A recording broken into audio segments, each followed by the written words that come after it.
update on the Boston bombings, which happened yesterday. Of course, it was a horrible tragedy. 3 people are dead.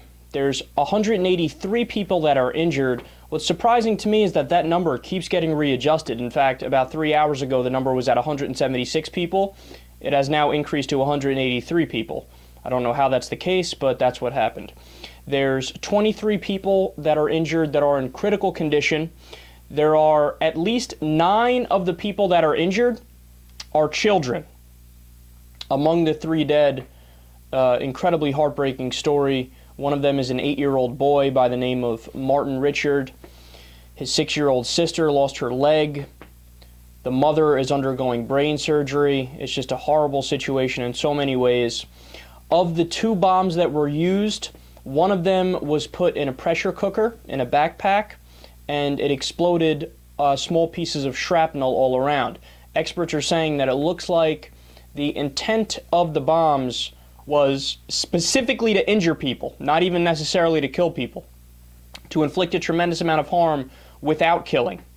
Now, we reported yesterday that there were 2 other explosive devices that were taken care of and essentially diffused.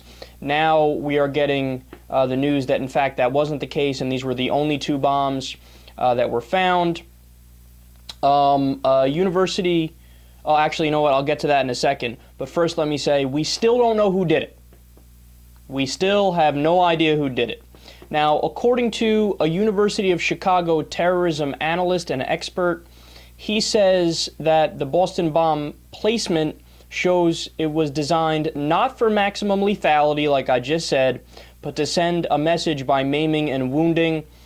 Quote, a natural tactic would have been to explode the bomb in the beginning part of the race when the runners in the crowd are truly packed together at the beginning. That is when much more likely many more people could have been killed.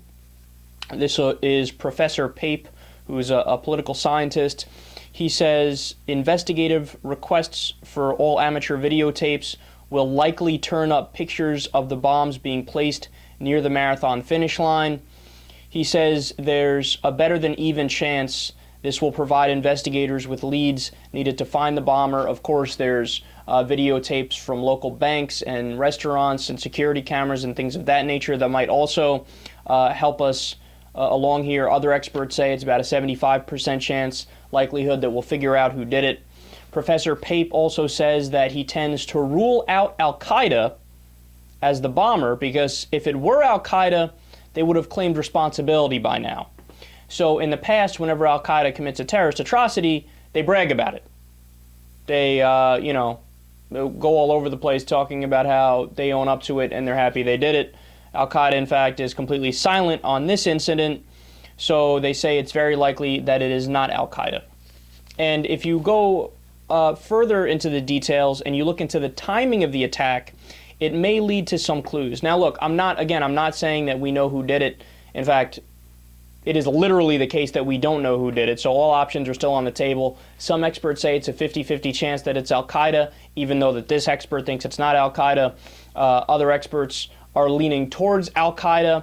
Other experts are saying it's definitely not Al-Qaeda, so it's basically anybody's guess at this point, and we have to remain agnostic until more facts come out. However, if you look at the timing of the attack, the Oklahoma City bombing, for example, happened on April 19th. The Waco incident in Texas happened on 19th. There is a string of events that have occurred in April, either on tax day or around tax day. Now remember, yesterday was tax day, that one could make the argument that it might be linked to anti-government terrorist groups. They tend to be more active around this time of year. Now again, I want to be clear. That's just conjecture, it's speculation. There are no facts to back that up. And like I said, we have to remain agnostic until we get more information. But as of right now, it's essentially anybody's guess who did it. And we have law enforcement working around the clock to try to figure that out and bring these people to justice.